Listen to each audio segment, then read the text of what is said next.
नाम शंकर भाई है। मैं सूरत से आया हूँ और सूरत में आपके एक एग्जीबिशन में देखा हूँ, अतर खान वहाँ आए थे, उनसे मैं बातचीत किया हूँ।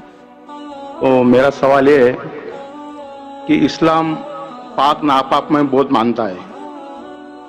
अभी जब बेनम आता है, एमसी पीरियड में रहती है, तो उनको नमाज अदा करने का मौका नहीं दिया जाता जहाँ तक कि वो पीरियड में है।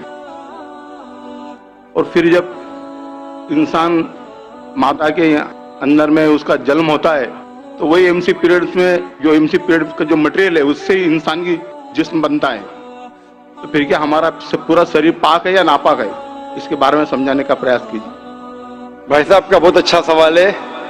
भाई साहब सूरत से है और पूछ रहे हैं कि इस्लाम पाक और नापाक में बहुत मानता है, और जब खवातीन हैस में होती है ड्यूरिंग द मेंस्ट्रुअल साइकिल, उस वक्त उन्हें इजाजत नहीं कि वो नमाज पढ़े, और ये कहना चाहते हैं कि क्योंकि उस वक्त औरत नापाक है। और इसी नापाक के जरिए जब बच्चा पैदा होता है तो उस वक्त भी नमाज नहीं पढ़ने का हुक्म है। और इसका मतलब ये, क्या हर इंसान नापाक पैदा हुआ? ये फलसफा इंसान नापाक पैदा हुआ, ये ईसाई का फलसफा है, मुसलमान का नहीं।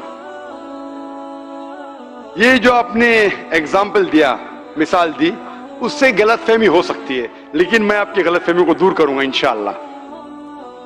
क्योंकि मेडिकल डॉक्टर हूं, मैं जानता हूं कि औरत जब हैज के वक्त होती है during the menstrual cycles, there are various psychological changes, जो दिमाग की तो चेंजेस होते psychological, many physiological changes take place.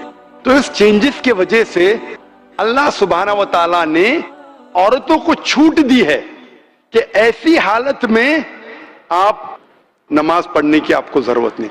छूट है, छूट मतलब कंसेशन।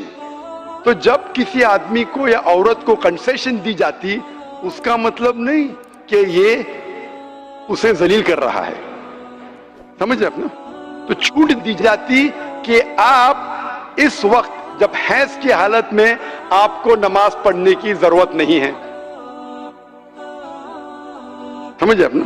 तो उसी तरीके से ये कहना कि इंसान नापाक पैदा हो बिल्कुल गलत है, क्योंकि अल्लाह के रसूल की हदीस भी है, हम जब पैदा हुए, जो कुरान की आयत है, हम पैदा हुए मनी से, semen, ovum as well as sperm मिलके जाइगोट हो जाता है। इसको हिंदी में क्या कहते हैं, उर्दू में क्या कहते हैं, जरा मेडिकल स्टडीज किया, अंग्रेजी में किया। तो mean sperm and ovum meet, it's called as zygote. आप समझे ना। तो उसका मतलब हमें जब मनी निकलती है, हमें नहाना फर्ज है, लेकिन उसका मतलब ये नहीं कि मनी नापाक है। जब हम बिस्तरी करते हैं, जो जहनी हालत होती है वगैरह, उसके वजह से नहाना जरूरी है नमाज पढ़ने के पहले। उसका मतलब ये नहीं कि मनी नापाक है। कुरान और हदीस में कहीं भी नहीं लिखा है कि मनी नापाक है, लेकिन अक्सर लोग गैर मुसलमान भी समझते कि मनी नापाक है। मनी नापाक नहीं है। एक हदीस अल्लाह के रसूल की कि एक शख्स हम बिस्तरी